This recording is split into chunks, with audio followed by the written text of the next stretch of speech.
how to forward an email to Gmail, Yahoo, or other mail service providers. Log into your cPanel account and you will be on this page. Go to the email section and click the forwarders. Now click the Add Forwarder button.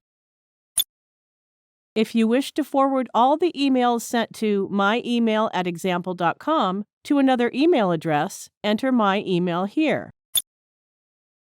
In case you have multiple domains, click to open the drop-down list and select the desired domain.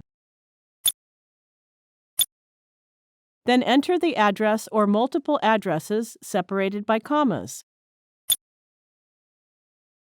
All the emails are forwarded to this address.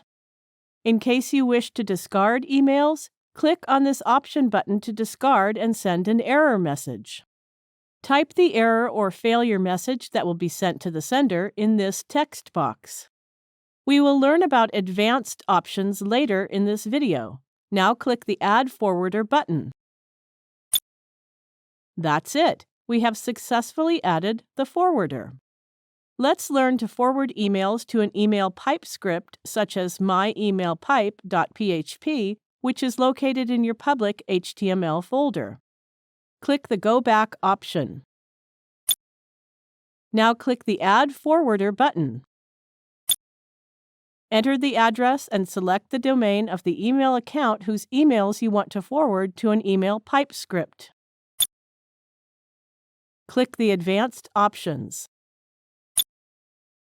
Click to select Pipe to a Program option button. Now enter the full path of your custom email pipe script such as home/username/public_HTML/myemailpipe.php. Click the Add Forwarder button. That's it. We have successfully added the forwarder. Here you can see the list of forwarded email addresses. Thank you for watching.